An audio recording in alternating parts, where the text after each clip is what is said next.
자, 저희가 홈페이지를 만드는 것은 내 자신의 만족을 위해서 만드는 것이 아니라 다른 사람들에게 보여주기 위해서 만든다라고 생각을 할 수가 있죠.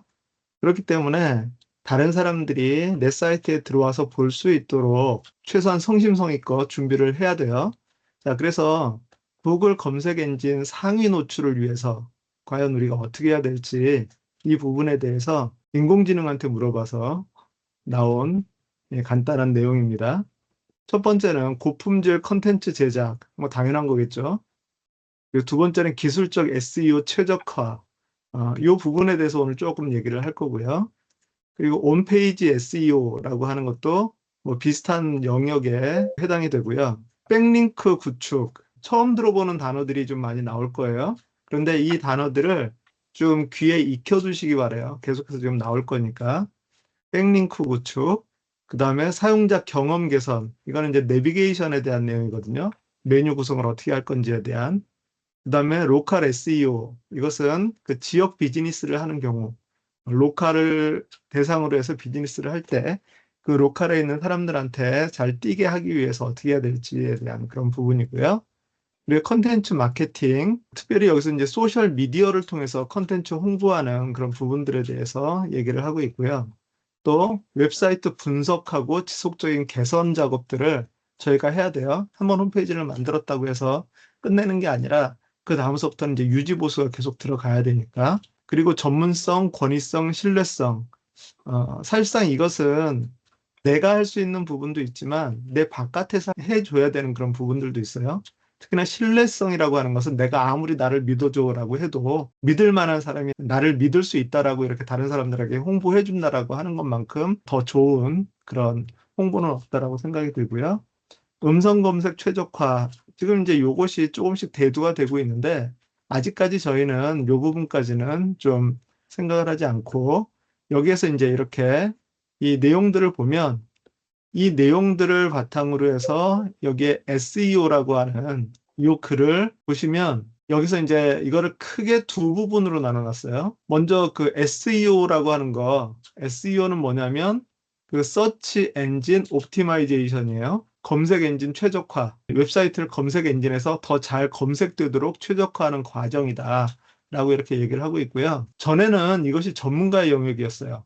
그렇기 때문에 홈페이지를 만드는데도 돈이 들어가지만 SEO를 구축하는 요 부분에 돈이 상당히 많이 들어갔어요. 그 구글에 뭐 비슷한 그 업종이 이렇게 여러 개가 있을 때 내가 조금 더 한 단계 위로 올라가게 하기 위해서 검색의 우선순위로 나오게 하기 위해서 사람들이 요 부분에 되게 전문가들이 돈을 많이 받고 이 작업을 해 왔었는데 그나마 저희는 이제 되게 다행스럽게도 조금 이따 이제 볼 플러그인을 통해서 이것을 조금 더 그 도움을 받으면서 할 수 있게 되었다라고 그렇게 생각을 해볼 수가 있겠습니다. 자, 그래서 이 SEO, 검색 엔진 최적화를 크게 두 부분으로 나누면 첫 번째는 온페이지 SEO예요. 이것은 내가 해야 되는 거예요. 내가 내 웹사이트에서 이런 작업들을 해주는 것이 도움이 된다라고 하는 거고, 그 다음에 오프페이지 SEO는 내 사이트 바깥에서 다른 사람의 도움을 받거나 아니면은 내 사이트를 중심으로 해서 이것을 뻗어 나가서 영향을 끼칠 수 있는 그런 부분에 대한 내용입니다. 자, 그래서 홈페이지 SEO, 일단 내가 해야 될 부분의 내용들을 본다면 첫 번째는 키워드를 최적화해야 된다. 사람들이 검색할 가능성이 많은 그런 키워드를 내 페이지나 글, 내용뿐 아니라 제목에도 이렇게 집어넣어줘야 된다. 그리고 거기에 보면 이 태그라고 하는 것이 있는데 메타 태그. 이것은 이제 그 페이지를 설명하는 그 내용이에요. 그래서 우리가 검색을 하면 구글에서 검색을 했을 때 그 내 홈페이지가 나오고 그 밑에 바로 나오는 그 페이지의 설명에 대한 부분, 그것이 이제 메타 태그인데 이것도 미리 지정을 해주면 검색을 하는데 도움이 된다. 그리고 이제 헤딩 태그라고 하는 것이 있는데 저희가 보통 그 챕터 제목, 그 중간 제목, 소제목 이런 식으로 페이지를 구분하는 그런 내용을 이 H1, H2, H3 헤딩 태그라고 그렇게 얘기를 하거든요. 그래서 이 헤딩 태그를 가지고서 체계적으로 글을 구성해 나가는 것이 도움이 된다.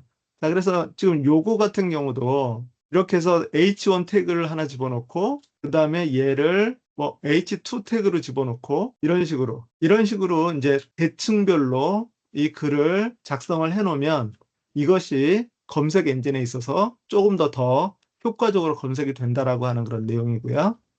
자, 그다음에 컨텐츠의 품질 중요하다라고 얘기를 했죠. 특별히 컨텐츠의 품질 중에서 글의 길이라고 하는 게 있어요. 글의 길이가 600자에서 2500자 정도를 사람들이 많이 추천을 해요. 일반적으로 친다면 2000자. 자, 그래서 저희가 그 2000자를 어떻게 만들어낼 수 있어요? 글을 써가지고 챗GPT에다 집어넣어 놓고 이거 몇 글자냐 물어보면 이거 몇 글자입니다라고 알려줘요. 또 그 사이트도 있어요. 글자 수 세는 사이트. 단어 수 세고 글자 수 세는 사이트들이 있어요. 챗GPT나 이런 거에다가 그 어느 정도 글을 넣어놓고 그거를 이제 최적화시키는 그런 작업들도 괜찮을 것 같아요.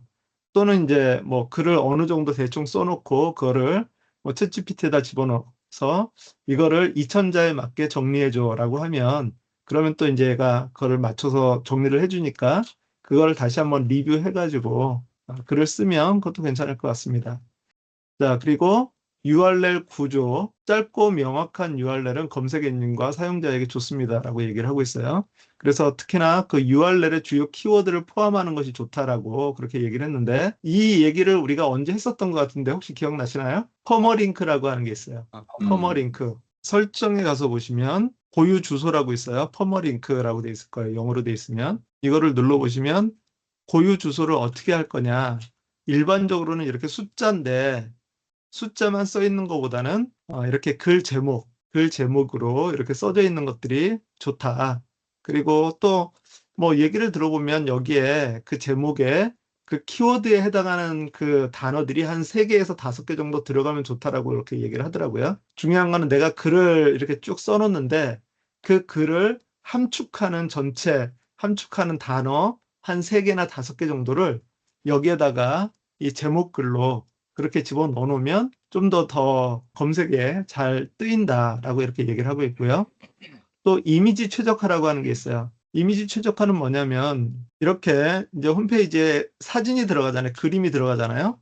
이 그림이 들어갈 때 이 그림에다가 그림이 만약에 안 나오거나 그러니까 인터넷이 뭐 이렇게 좀 이게 불량해서 안 나오거나 그렇게 했을 때 여기 대체 텍스트라고 하는 것이 나오거든요. 그래서 그 대체 텍스트라고 하는 것을 여기다 넣어놓으면 검색 엔진이 그림을 검색하기는 힘든데 얘 대체 텍스트, 3강 포스터 뭐 이런 식이라는 대체 텍스트를 넣어놓으면 그 텍스트 검색이 더 쉽다라고 하는 거죠. 그래서 이미지 최적화라고 하는 것은 이 대체 텍스트라고 하는 것을 그림마다 집어넣도록 하는 것을 권하고 있습니다. 그래서 그 방법을 간단하게 말씀을 드리면 페이지에서 여기에 이제 그림이 있잖아요. 이 그림을 클릭을 해보시면 그 블록의 설정에 Alt 텍스트라고 하는 게 있어요. 이거를 그림을 클릭했을 때 여기에 나오는 여기에다가 그 알터네이티브 텍스트 여기에다가 포스터 뭐 이런 식으로 이렇게 입력을 해 놓는 것이 좋다. 그런데 이걸 곰곰이 생각을 해보면 정말 그럴 수밖에 없는 게 검색 엔진이라고 하는 것은 이제 그 구글의 로봇이 있거든요. 그 로봇이 돌아다니면서 이걸 싹 훑어요. 그런데 얘네들의 능력이 그림을 훑을 수 있는 능력은 없거든요. 텍스트를 어쨌든 훑는데 소스 텍스트에 이런 텍스트가 들어가 있으면 검색이 훨씬 더 쉽다라고 하는 거죠. 자, 그리고 모바일 친화성. 요즘 이제 셀폰을 가지고서 많이 검색을 하기 때문에 모바일로도 제대로 잘 이렇게 표현이 돼야 된다. 로딩 속도가 느리면 안 되겠죠. 자, 이것을 저희가 홈페이지에서 기본적으로 해줘야 되는 것들이에요. 자, 그리고 이해하기 어려웠던 것들, 저희도 이제 생각을 못했던 것들이 바로 이 오프페이지 SEO인데, 백링크라고 하는 게 있어요. 백링크라고 하는 것은 다른 신뢰도가 있는 웹사이트에 내 링크가 들어가 있으면 그것이 그 링크를 타고 나에게 검색이 더 쉽게 된다. 예, 마치 뭐와 같냐면 인플루언서 있죠? 인플루언서가 나에게 뭐 리트윗을 해줬다, 트윗을 해줬다, 뭐 이런 거, 내 글을 팔로우를 해줬다. 이런 것들이 있으면 갑자기 그 나의 팔로우 수가 이렇게 확 올라가는 것처럼 영향력 있는 그런 권위 있는 사이트에 백링크를 걸 수 있으면 좋다. 그러니까 이제 어떤 면에서는 서로 좀 도와주는 그런 작업들이 필요하겠죠. 자, 그 다음에 소셜 미디어를 활용을 할 때 거기에다가 내 사이트로 가는 그 링크를 꼭 달아 놓아라 라고 하는 거고요. 그 다음에 온라인 평판 관리. 다른 사람들이 내 사이트를 괜찮다, 좋다 라고 뭐 별표, 레이스를 잘 주는 거, 이런 것들.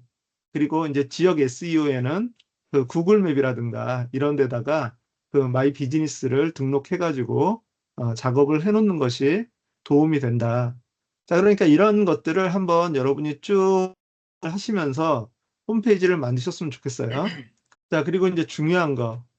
SEO의 기술적 요소에서 사이트 맵을 만들어 놔야 돼요. 구글에다가 내가 홈페이지를 만들어서 그 메뉴 구성이 어떻게 되어 있는지를 사이트 맵으로 만들어서 이거를 등록을 시켜야 돼요. 자, 그리고 로봇 파일이라고 하는 거 있어요. 아까 얘기했던 것처럼 그 구글에서는 그 구글 서치 로봇이 계속해서 돌아다니는데 특별히 이 로봇.txt라고 하는 이 파일을 찾아서 읽어가지고 이거를 인덱싱을 해요. 그렇기 때문에 이 파일을 만들어줘야 돼요. 자, 그리고 구조화된 데이터, 스키마 마크업이라고 하는 것이 있는데 그대로 한번 읽어볼게요. 구조화된 데이터를 사용하면 검색 엔진이 웹페이지의 특정 정보를 더 잘 이해할 수 있습니다. 별점 리뷰, 이벤트 정보 등을 표시할 수 있습니다. 자, 이런 거 있고요.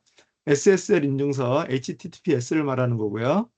그 다음에 브로큰 링크. 제가 그 링크를 메뉴를 이렇게 만들어 놨는데 그게 가끔씩 뭐가 이상이 있어가지고 깨져버리는 경우가 있거든요. 그래서 눌렀을 때 이 페이지는 없습니다. 뭐 이런 것들이 나오는데 그런 것들을 관리를 해줘야 된다라고 하는 거예요. 자, 이렇게 생각하니까 여러분 갑자기 홈페이지를 만드는 거에 대한 절망감이 좀 밀려오지 않습니까? 아, 우리는 이거 전혀 신경 못 쓰고 지금 홈페이지, 이 페이지 하나도 제대로 못 만들고 있는데 이런 것을 우리가 다 홈페이지를 제대로 만들려면 해야 된다. 라고 그렇게 얘기를 하면 갑자기 절망감이 밀려오는데 감사하게도 정말 감사하게도 오늘 저희가 같이 볼 SEO 관련 플러그인 여기를 보시면 초보자가 사용하기 쉬운 SEO 관련 무료 플러그인이 있어요. 몇 가지가 있는데 지금까지 가장 유명한 것은 요스트 SEO라고 하는 거예요. 그리고 저희가 그 뭐 테마랑 이런 거 깔고 나면 올인원 SEO라고 하는 것이 여러분 플러그인에 깔려 있는 분들도 있을 거예요. 자, 그런데 오늘 우리가 같이 살펴볼 것은 랭크매스라고 하는 그런 플러그인이에요. 랭크매스라고 하는 플러그인이 지금 막 치고 올라가고 있대요. 그래서 요스트를 지금까지 사람들이 많이 썼었는데 많은 분들이 랭크매스로 지금 바꾸고 있다라고 이렇게 얘기를 하고 있어요.